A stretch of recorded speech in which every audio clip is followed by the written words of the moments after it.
For you that have not been involved in a congressional hearing or a congressional caucus hearing, quite often they're held for the issue of raising an issue, giving it a higher visibility, greater credibility. There is a man who will show up a little later, and a lady, two people, who co-chair this caucus that is convening this event today. And they're both those kind of people. They're the kind of people that have decided they're going to raise that issue. They're going to use a congressional bully pulpit to be able to bring this issue to the nation. So as we telecast everything today, we're telling the nation about this issue, right? You were here earlier. People are watching this all day, all over the United States. But these two leaders, when they could do other things, have decided in their congressional priorities to make this a big issue. Now, the other thing that's going to seem a little odd is there are other hearings going on and congressional action, and new members are being oriented. That takes the old members to orient the new members, and so everybody's in other rooms. It doesn't mean they think this is any less important. There are people from their staff in this room. If they get up and run, it means something happened and they have to go support their member. But the member needs the really strong people around them. And I was a member of Congress, and I was only as good as the people around me that helped me with all of these issues coming at me every day. So quite often, the key people from the staff on that particular issue will come, and then they will brief the member. That would be a lot of what happens today because of their other commitments. Representative Ted Poe is from Texas. Did any of you hear him or see him on the news when we released the report cards? How many of you heard him? Pretty cool, huh? I just thought, boy, in my state he couldn't say, we should just get a rope. I like that guy. I maybe should move to Texas. But he will be here. I was just thinking, I'm trying to find if it was Representative Bass? Karen Bass. I wanted to make sure I got the right name. It's very likely she'll show up because she'll want to see you and you'll want to meet her. And she's California, I think, right? Californians? Yeah, got it. She will probably, both of them will just bop in. So it will seem a little rude, but it's not, because they're coming. And we will stop what we're doing, and we'll introduce them and let them speak. Or they just get to speak because they've got the title. The only other person in the room that has a big enough title, and I'm former, but I would be right after him. It's all on the pecking order here. But we're going to be honored when they come. This caucus, though, was called for a reason. And it was called because the elephant in the room that is often not spoken of is how are we going to fund these services and shelters around the United States? To get anything answered, you have to ask the question, right? So we're going to start elevating that question, bringing it out into the public, and we as a group are going to start developing standards. That's what we're doing now. And we're going to start requiring people that want to work with these people, step up to those standards, and develop services. We believe the states have money already going to other things, like incarcerating the kids, like foster care systems that are revolving doors, untrained people where kids go through systems, they still cost, but not effectively. And there are things that we think should happen. We need to do what I would consider retrofitting. If you were taking a factory, you just retrofit it for a new product. We need to retrofit our system to understand everyone that touches, interfaces with, serves these kids, have them understand domestic minor sex trafficking and what it means. That's what we call retrofitting. And we also know there need to be new resources. But I did a research project recently to look to see who has money. There's money out there. We just need to make sure that people understand this issue, it comes up, and that money goes to services, good services, for the children and young women that we serve. The first person that I want to introduce is one of the first people that introduced me to domestic trafficking. Deborah Richardson, who is now the Executive Vice President of the Center for Civil and Human Rights, she originally was the person that made sure there was a home for domestic women, domestic girls. She will be our first speaker, but now I would like to introduce, though, I'm going to call him my hero because I like that get a rope comment. Didn't you all like that? I just love that one. It was maybe a little cleaner than I would have said sometimes. But I would like to introduce from Texas, and he can speak for himself. I've already told you a bit about him before he got here, so they like you a lot. Congressman Ted Poe. Would you come and bring comment?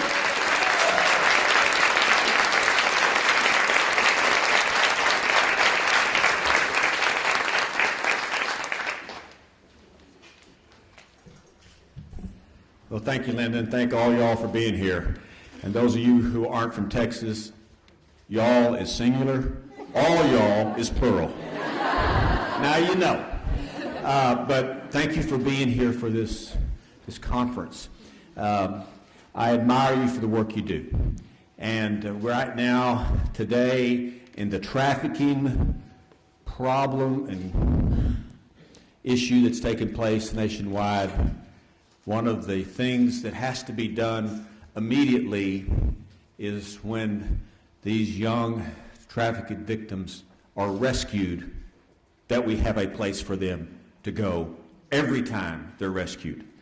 They are victims of crime, and they do not need or should be placed in the criminal justice system, and the excuse should not be made, we don't have a place for them, so we're putting them in the criminal justice system. They should be placed in shelters somewhere across the country. And then once they're rescued, move forward with the system of making sure that they're taken care of, and then go get those outlaws and put them in jail and take care of them for what they have been doing to people in this country and people who are trafficked in this country. But I want to thank you for your work. I see a lot of ladies here today, and it reminds me of what my grandmother used to say to me. My grandmother was the most influential person in my life. She never forgave me for being a Republican, but probably you haven't either. But, she said, I failed. But anyway, she lived to the age of 99, and she said something that was true when I was a small kid that has always been true. She said, there is nothing more powerful than a woman that has made up her mind. So I believe you have made up your mind. We have some of those ladies here in this group, and I commend you because we are going to win this crusade of taking care of trafficked victims and making sure that we treat them the way that they should be treated, because this is a human rights issue. I commend you for what you do, and God bless you very much. Thank you.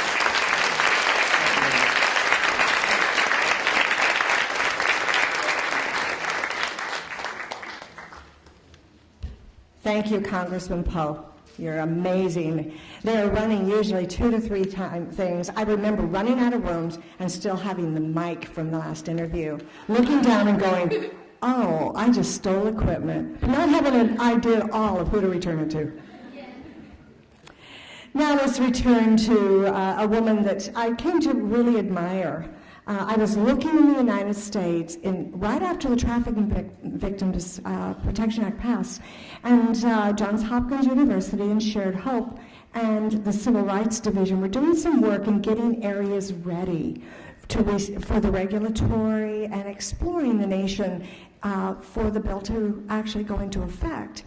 And I was the one that got to go to Atlanta, Georgia. And there I met a team of tough women, everything from a judge to this powerhouse beside me, Deborah.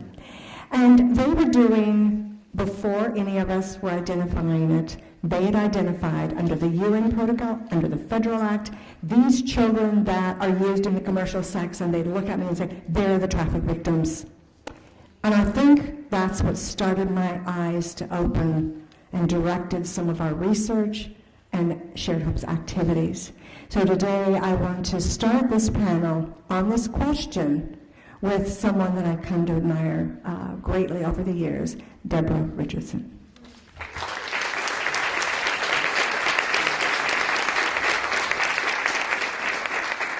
Thank you, Congresswoman Smith. You were indeed one of the first to listen, and we appreciate that very much. 10 years ago, when I started Angela's House, which was the first safe house for sexually exploited girls east of the Mississippi, funding was the #1 challenge. And according to the survey that was just released by Shared Hope, funding remains the challenge.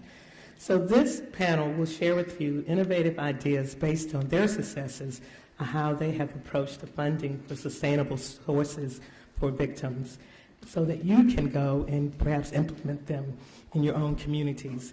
I want to remind you that those of you who are tweeting, and if you aren't tweeting, we ask that you please do. The address is hashtag CQM 2012. That's hashtag CQM 2012. The panelists will move simultaneously through how they are seated, and I'll just introduce them at this point. The first one is Dr. Alex Trudeau from the Harold and Carita Anderson Foundation, who's going to talk about how, from a private philanthropy standpoint, they help to braid public and private funding. The second one is Lee Roper-Baca, who is the president of the Women's Foundation of Minnesota, who's going to talk about how, from raising community awareness and from the standpoint of a public women's fund, she has been successful in attracting resources for this issue. Next to Lee is Joy Frost, who is the acting director of the Office for Victims of Crime of the U.S. Department of Justice, and she's going to share about current federal and state funding options. And then we will hear from Benita Carter, who is the founder and executive director of Breaking Free of Minnesota. And she's going to talk about how, from a survivor perspective, it can be influential in directing philanthropy. So we will start with you, Alex. Thank you, Deborah. Good afternoon, everybody. Thank you, Congresswoman Smith, and for all of you for being here today. I wish I had a happier, more cheerful, more hope-inducing message about, well, if you just do X, Y, and Z, then money is going to start flowing to your organization. And I suppose that would be the easy way out, to say, well, we did this and it worked, and therefore you do it too, and then that's the end of it. But I don't think that really matches the reality of the situation. And I think it's probably good for us all to be honest about it. I'm with the Harold and Carita Anderson Family Foundation, and I think there's a lot of different types of funding entities within the private sector. We're a family foundation, and so we really act while we're an organization, while we're a family funder. We're really more, you could really think of it more as the passions of individuals, and where an individual wants to contribute his or her dollars at any one point in time. By our very nature, not the type of organization that would be year after year consistent support to an organization or a type of organizations. But I think we all give like that, right? After a major disaster, we all whip out the checkbook and put a few dollars into the Red Cross or wherever at that particular point in time. And I think individuals, by their nature, give where they feel passion at the moment. And within this field, I like to actually think of that as a good thing if you do it the right way, because there's a lot of instances where a lot of challenges within the funding community that need to be addressed that maybe aren't the right types of places for government to step up right off the bat. For example, if we're looking at something new, something unproven, something with a high probability of failure, something that you may not want to take credit for if it doesn't work out the way you want, or something that could be easily passed off if it is successful. That's a great role for a private philanthropist or a group of philanthropists maybe to get together to fund. But I think if you focus just on what you do as an organization in any particular area of giving, you're kind of missing the point. And here's why. What we found in Georgia, from Georgia by the way, what we found in Georgia is that the most important thing is not about the size of the check that you're writing at any one point in time, or the amount of money you're asking for your state legislature at any one point in time. The most important thing is that you have an ongoing relationship with all of the different entities that are funding, that are working towards solving an issue, and that you keep that relationship cherished. Let there be nothing that gets in the way of that relationship. And that is a lot easier said than done. It's a lot like a sports team. When you're winning, everybody's feeling great. But when times get a little bit tough, then some of the bad behavior shows, and we don't play as well together as maybe we need to. So I think that's something that we've tried really, really hard and continue every single day to try really hard to work on in Georgia, is to make sure that no matter what is happening, that we're all sitting together trying to solve a common problem, because it is a common problem. And some of us may use some terms to describe certain aspects of the problem, and others may use others. And some of us may think that one way is the appropriate way to provide victim services. Others may think that there's other ways that are more important. There's any number of different ways to disagree, but we have to all acknowledge that we're here for fundamentally the same outcome. And if we can keep that at the forefront, then that is going to yield outcomes one way or another. So what we've done in Georgia, for example, is we've used private philanthropy sometimes to fund research that helped make a case for why the legislature should be involved in policy outcomes and funding outcomes, and that has proven effective at times. We've used private philanthropy dollars sometimes to advocate for particular legislative structures that would make for stable funding sources. And we're all working with each other, and we all keep an honest dialogue and never let our disagreements get in the way of those relationships. And so I know it may sound a bit naive to be saying think relationship first and funding second, because the truth of the matter is when you need to pay the electric bill, you need to pay the electric bill. But don't let the electric bill compromise a relationship that you're going to need maybe the next month, or maybe a few years after that, or maybe a few decades later, because we're going to be all talking about this a couple decades from now too. So that was the most important thing I wanted to talk about. And I think one of the things you're going to hear from the other panelists is that they've all found success by virtue of keeping relationships with a variety of different funding sources, with a variety of different actors and all of this, in order to achieve the outcomes that are unique to their state's situation. Good afternoon, everybody. Chairwoman Lewis, Chairwoman Moore, Chairman Costa, Chairman Poe, and members of the Congressional Caucuses for Women's Rights and Victims' Rights, and Congresswoman Smith. I want to thank you so much for holding this important briefing today and for inviting me to be a part of it. As Deborah said, my name is Lee Roper-Batker, and I'm the President and CEO of the Women's Foundation of Minnesota. And the Women's Foundation is a statewide community foundation that invests in social change to achieve equality for all women and girls. We've been at this for over 30 years, and we do it through grant making, research, public education, and advocacy work. And it was in early 2009 when the increase in the sex trafficking of our children was first brought to our attention by nonprofit partners and by our colleagues in the criminal justice system. They described the escalating number of Minnesota girls under age 18 being sold for sex. We also heard from national partners like Deborah at the Women's Funding Network and Kathy with Georgia's A Future Not a Past campaign. They told us that Minnesota is a disturbing part of the national trend of the escalating numbers. And in fact, we are among the top 13 centers for child prostitution in the country. In Minneapolis, I was called to meet with our Minneapolis city attorney and the head of our county's juvenile bench, and they told me they were seeing more and more girls picked up and that these girls were being treated like criminals. And then they asked me, what's the Women's Foundation of Minnesota going to do about this? Well, at the time I didn't have an answer for them, but day by day I learned more. We leveraged our convener role as a philanthropy to take action, and we started by asking the experts. So we convened over 85 stakeholders, elected officials, state agencies, survivors, philanthropies, advocates, corporations, law enforcement, judges, the faith community, and many others. And together we created a cross-sector, much like you were describing, model to combat the sex trafficking of Minnesota girls. The result? Minnesota Girls Are Not for Sale, a 5-year, $5 million campaign to galvanize resources to end the sex trafficking of our kids. This campaign has 3 goals.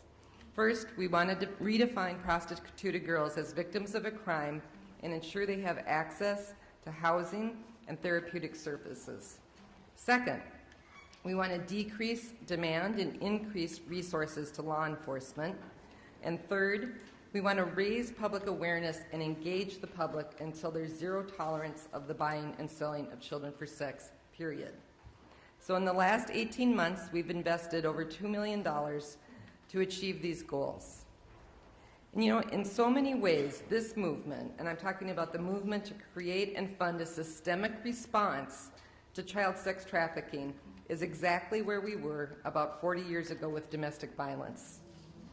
Then there were no shelters and services to help women leave their batterers, secure safe shelter, or rebuild their lives.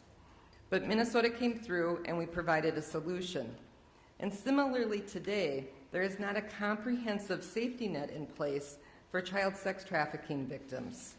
While some states have had success in building parts of a safety net, none have succeeded in building the complete comprehensive model. When the Safe Harbor law passed in Minnesota in 2011, it mandated that a model for safe housing and treatment be presented to our legislature. Well, in January of next year, 2013, we're going to deliver that model called No Wrong Door. No Wrong Door creates a safety net of housing and supportive services. Beginning the moment a frontline worker suspects a child is a victim, the model provides trauma treatment, medical and mental health care, and safe housing. The model also provides capacity building and training dollars to law enforcement and nonprofits serving homeless youth. The price tag is $13.3 million over 2 years, and we're talking about new money. So we've asked Minnesota Governor Mark Dayton to include this in his biennium budget, and the Women's Foundation is prepared to make a grant of $1 million to help create a public-private partnership to get it off the ground.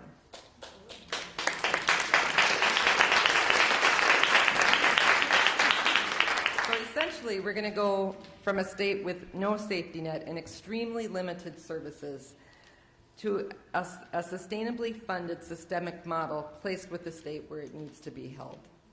One that can take care of the housing, the treatment and care, and the training necessary. You know, I think that we're really at the front end of an escalating problem that mandates a systemic response as part of a nation that cares about its children. In Minnesota, we're stepping up, and now we're asking the federal government to step up too.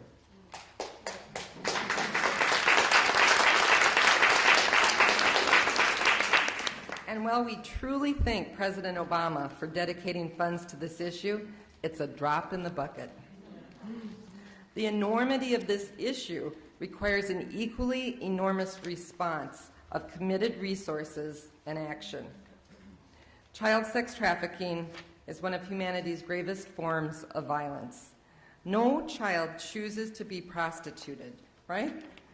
But we can and must choose to set up a systemic response to heal our children and end the demand. The time for action is now. Thank you.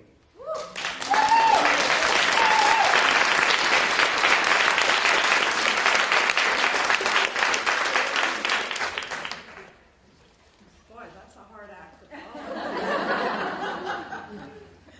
I'm Joy Frost. I'm the acting director at the Office for Victims of Crime with the U.S. Department of Justice. And I do want to start by thanking Congressman Poe, a fellow Texan, in case you can tell by my accent, and Jim Costa, who are the co-chairs of the Victims' Rights Caucus in the House. Congresswoman Bass and Congresswoman Linda Smith, we were reminiscing about when we first met many, many years ago in Tampa, Florida, at the department's first human trafficking conference, and we assured each other that we have not changed a bit. And of course, I want to thank the leadership of Shared Hope and the other organizations, and most of all, the people that are in this room and on the panel.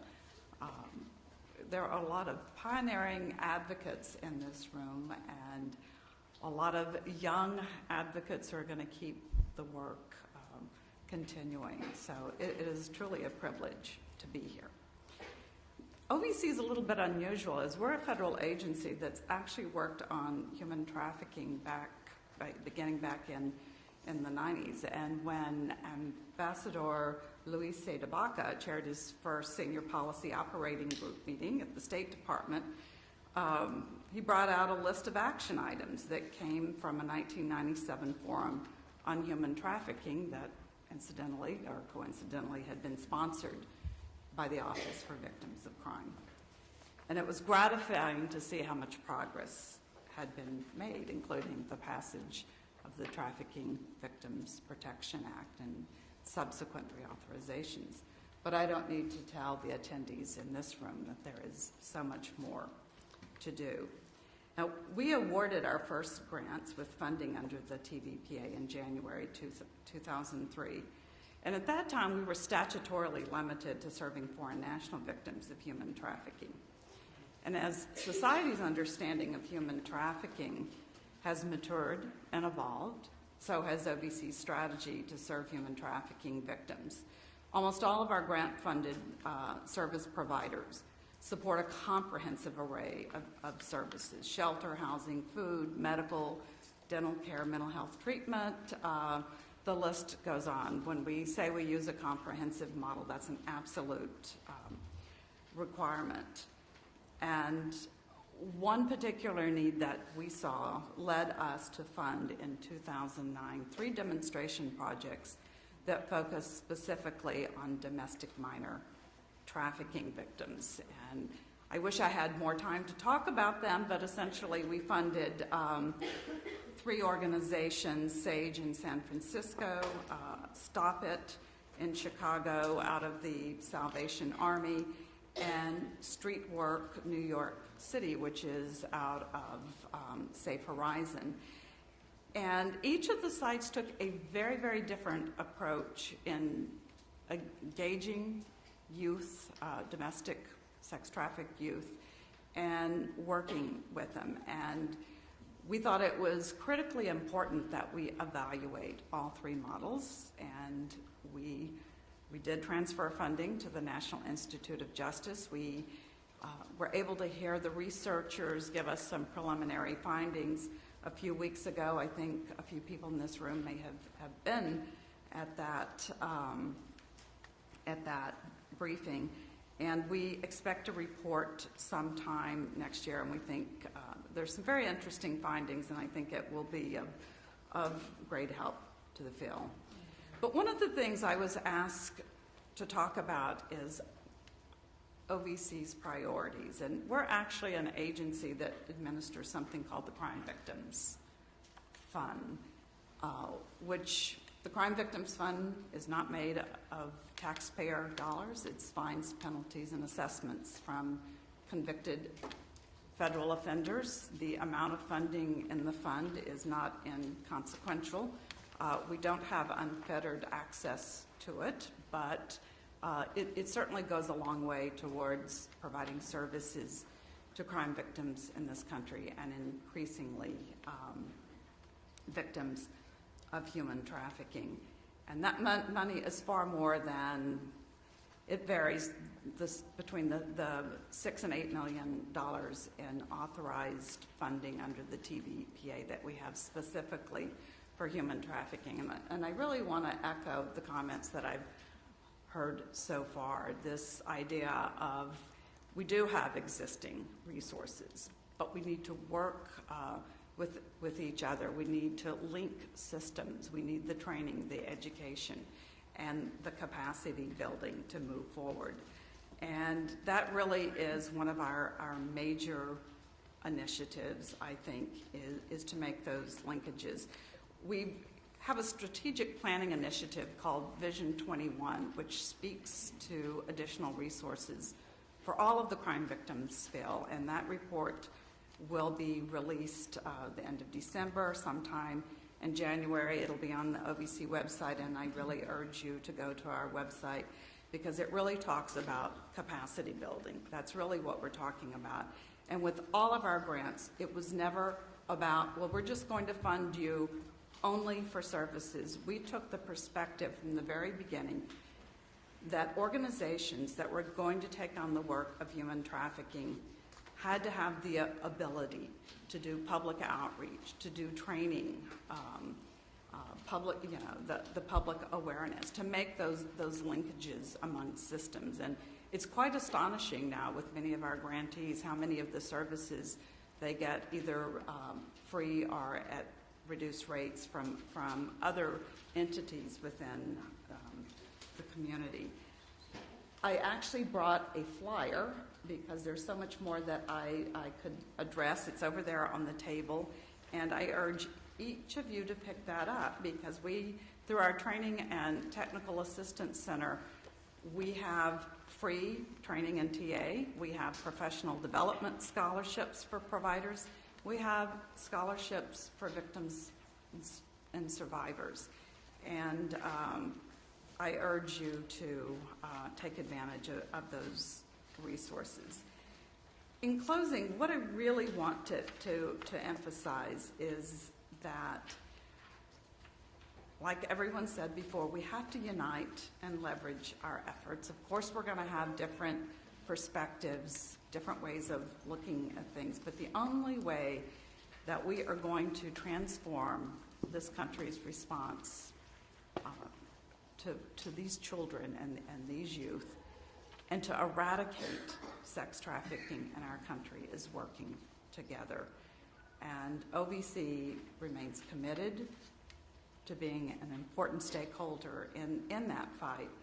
And our guiding principle has always been and always will be that we are listening to you, advocates, survivors, researchers, and many more to guide our efforts. So thank you for allowing me to be here.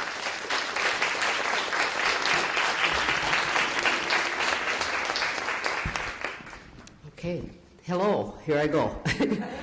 For those of you that know me, you know that I forget names. So I can't remember all the Congress names. I do remember Congressman Poe, I think.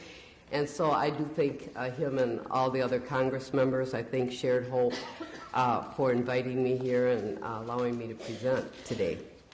I'm Benita Carter, and I have an organization called Breaking Free. It's in St. Paul, Minnesota. We have a satellite office in Minneapolis, Minnesota, and Rochester, Minnesota.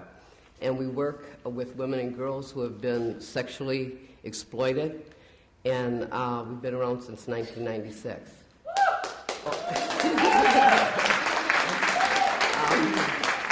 I brought my cheerleaders. Okay. Every year, Breaking Free works with an average of between 400 to 500 victims and survivors of sex trafficking and sexual exploitation. Partnering with law enforcement, the criminal justice system, and social service agencies, foundations, and private citizens to end what President Obama has referred to as modern slavery. And we definitely believe it is modern slavery, but I think we have to dissect slavery a little bit deeper and really put an end to this, just like we did slavery as it existed in the United States. I'm not here to talk about sex trafficking, although there's no question that the eradication of modern slavery should be an absolute priority for policymakers.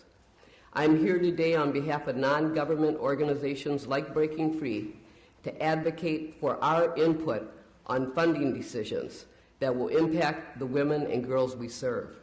We understand the heart of the victims. We work with them daily. We are them.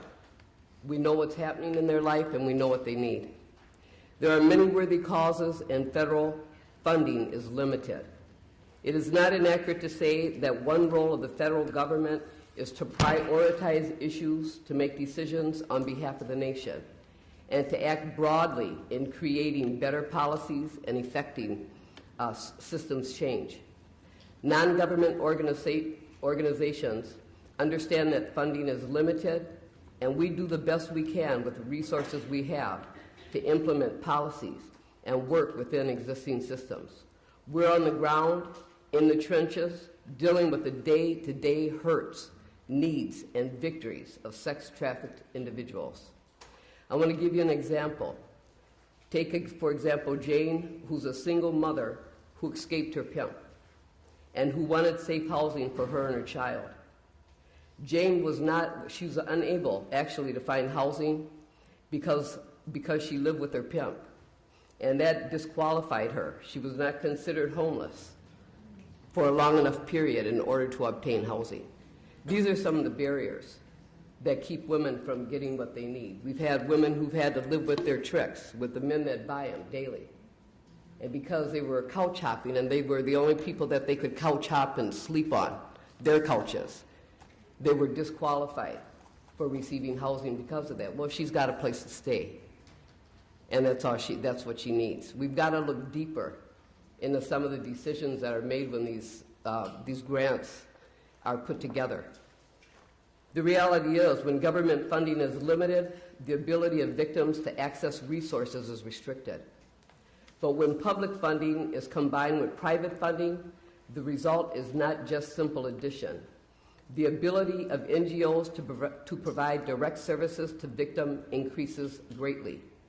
Combining resources and leveraging support so that the provision of essential services becomes strategic and sustainable. Speaking from the perspective of breaking free, many of the essential services that we provide to victims are the result of public-private funding partnerships, without which we could not help women and girls transition from victim to survivor to contributing member of society. We operate transitional and permanent housing programs and provide direct advocacy, education, and supportive services, all of which are made possible through private and faith-based monetary and real estate donations, as well as through partnerships with Housing and Urban Development, the Office of Violence Against Women, and the Minnesota Office of Justice Programs. In addition, we help victims develop job skills through a paid internship program at Breaking Free, sponsored in part by government grants and private donations. Likewise, NGO efforts to improve the criminal justice system's response to sex trafficking are possible only through the combined efforts of public and private funding sources and partnerships. Breaking Free works with cities, counties, and district courts to address the demand side of sex trafficking. Because of these relationships, men who purchase women are not only given criminal sanctions, but they must attend the Breaking Free Offenders Prostitution Program, or John School. The ladies like to call it the John School. We keep saying offenders prostitution. No, it's the John School. This is a restorative justice and re-education program, resulting in behavioral change and a decrease in reoffense rates. Men who come to our John School, they have to pay to come. And we charge $750 a month. Last month we had 20 guys that attended.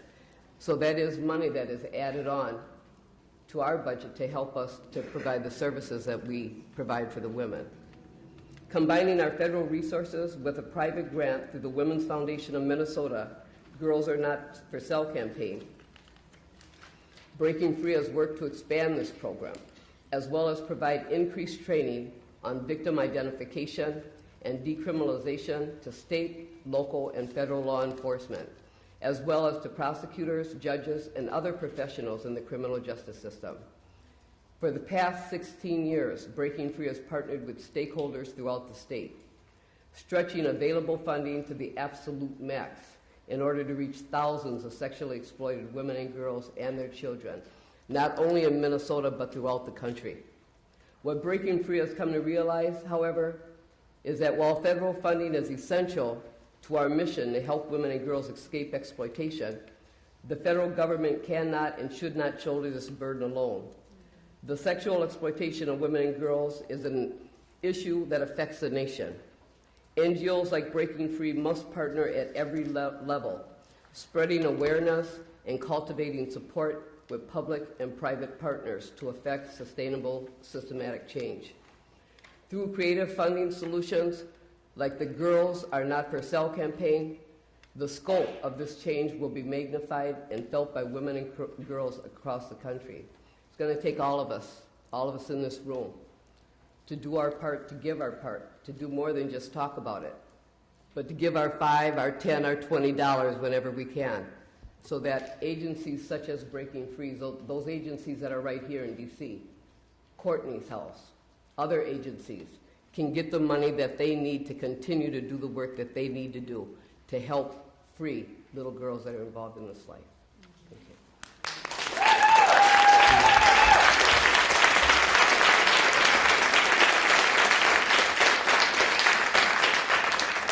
Well, I knew that our time was going to go quickly, so I'd like to open it immediately up for questions from the audience. Yes, Tina. This question is for Vanita. Vanita, can you talk a little bit about, to my knowledge, I believe that you all have the only permanent housing for sex trafficked women in Minnesota. Can you talk about some of your challenges and successes in really obtaining that, and how did you go about getting that funded? Yeah, I will say. Vanita, I'm sorry, before you answer that, I've been told I need to repeat the question. And you wanted to, the question is related to that because Vanita has one of the only permanent housing for women. How does she find the funding to make that happen? Mm-hmm, mm-hmm. You know, what we get HUD money.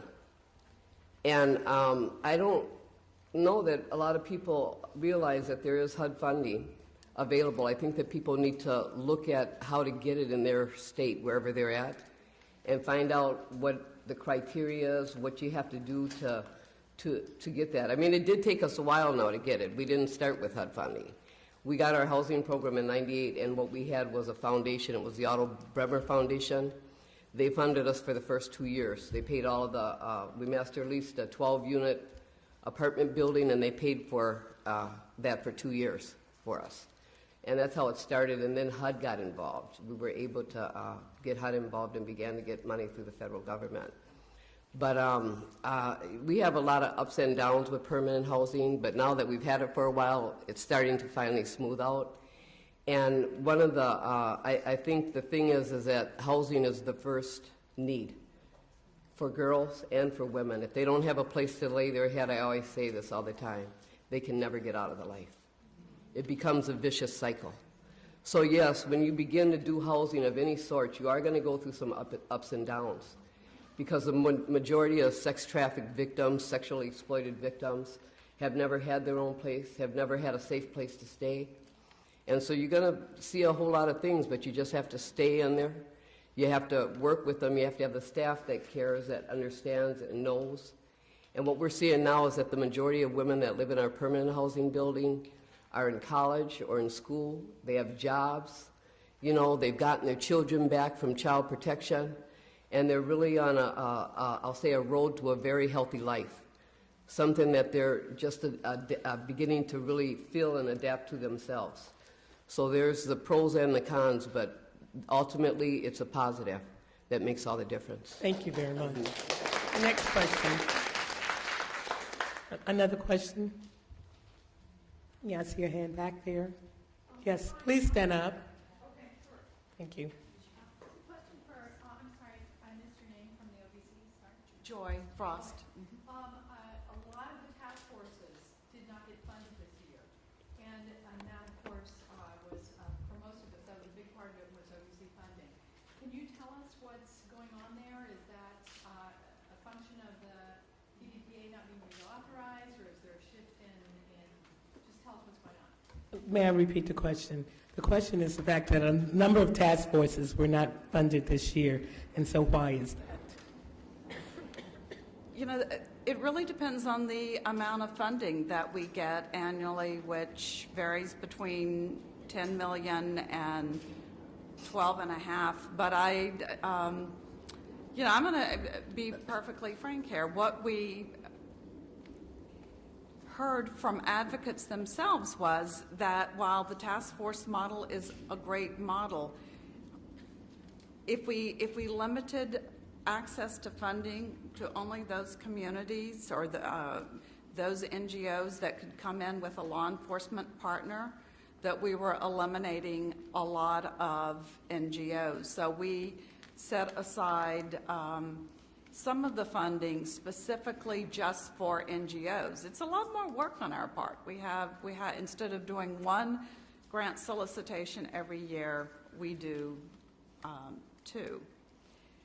But an NGO can still, even if what we encourage people, the victim service providers to do, is to apply under what we call the enhanced collaborative model, which puts together a victim service provider with a law enforcement task force to apply under that solicitation, but also to apply under a separate solicitation that we have for victim services. And that's a very flexible solicitation. We wish we had more money. One thing, I'm going to go right back to Vision 21 because I don't think, and someone else said this earlier, that may have been the Congresswoman, that we're never going to get a huge amount of additional money. And I think we really have to look hard at existing resources. And Victims of Crime Act funding goes to every state for both victim assistance and direct victim compensation. And so what we tried to do in Vision 21 is make a very strong case for, yes, releasing more funds from the Crime Victims Fund to benefit all types of crime victims, but human trafficking victims are very much discussed in the Vision 21 report. And then to leverage and link to the extent possible. So thank you for that question. We probably have time for one more question. Yes. My name is Mark Taylor. Dr. Allison. As far as applying for funding from foundations, is it true that you're looking for more specifics, i.e., centers for boys with mental hazards or centers for boys that have sexually transmitted disease? Does it have to be that structure in writing that towards foundation? Not always, but I'd venture to say more often than not, yes. And the reason being that you have to think from the foundation standpoint. Many foundations like to cause. Oh, I forgot to let Deborah repeat the question. The question is whether or not in approaching foundations, does it have to be very specific what you're asking for? Continue. So from the foundation's perspective, many foundations are looking to fund outcomes. And I would just say in the last decade or so, that's a new way of thinking about things. And they fund those outcomes in different ways. And so a lot of foundations are of the belief that if you have a narrower scope, your funding can go further towards achieving an outcome rather than saying we want to fund, an effort to stop all poverty. That no amount of funding at any one point in time could ever on its own achieve. So yeah, I would say that would be the new way of doing things without a doubt. So it does require a lot of creativity. But we have funding partners that we have worked with on an ongoing basis where that they develop different strategic programs that aren't necessarily just about keeping the lights on, but that allow us to continue support for their organization and continue support for some of their operating expenses, but because they keep investing in these different programs that are doing some pretty phenomenal things in the area. So it's challenging, but creativity prevails in a lot of cases. Great, thank you. I'm sorry that we're out of time for questions. The panelists will be here afterwards, so we invite you to please come up and have conversations. We will have final remarks from a representative of Congressman Bass's office. Hi, everybody. My name is Jenny Wood from Congresswoman Karen Bass's office. I apologize. Representative Bass got stuck off-site, and I was with her for the majority of the time. She had rushed to another event, so she wasn't able to come and join you. Sure, I can speak into this. Do you want me to stand?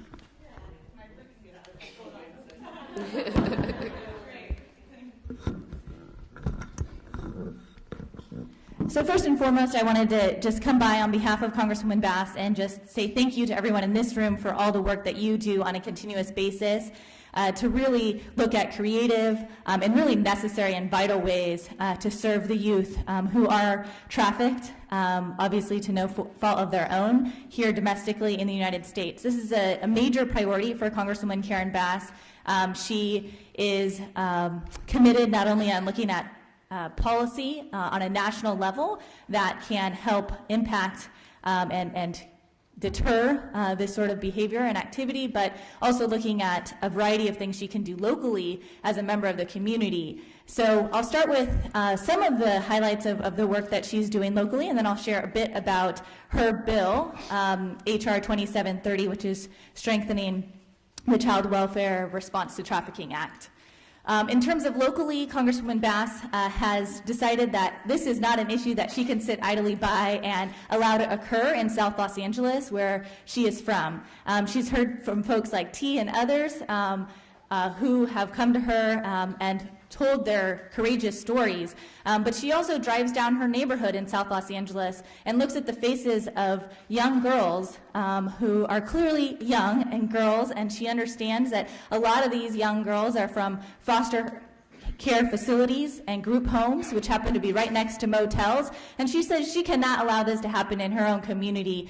So she's decided to pull together groups of clergy with the Innocence Lost Task Force and the FBI to look at how we can engage the faith community and how we can engage the NGO and CBO nonprofit community in addressing this proactively, even if there's less of a response from child welfare in a comprehensive manner. On the child welfare piece, and Los Angeles County Board of Supervisors just recently passed an initiative to have a task force that specifically looks at domestic human trafficking in Los Angeles and how there's an intersection with foster youth in particular. They just passed this, I believe, last week or earlier this week. Sometimes in DC things blur in terms of timing. But we find that really exciting because we know that we're very far behind. So I wanted to share a little bit about what's happening in Los Angeles from Representative Bass's vantage point, because I think that that's those are all critical aspects to finding solutions here. It's not just looking at it from a DC perspective, but what can we do now? In terms of looking ahead and on a long-term vision, Representative Bass, like I said, has introduced HR 2730, which many folks in this room have been tremendously engaged in that work and coming up with that policy, and we thank you for that and your continued advocacy. What the bill essentially does is it ensures that there's a more comprehensive approach, particularly for youth in foster care or who have experienced foster care, as we all know that they are particularly vulnerable to being trafficked. And the bill ensures that there's proper training for child welfare workers to not only identify but also prevent and treat and care for those youth in a comprehensive way, including shelter, which is, I know, what everybody here has been talking about in this last hour. So if you would like more information, I do have a fact sheet here that I'd be happy to share with folks, or I could pass it around. But I think that's where I'll stop and just say again, thank you for all of your work, Representative Bass, and the entire group of members who continue to work on these issues. Really appreciate all that you all are doing. So thank you.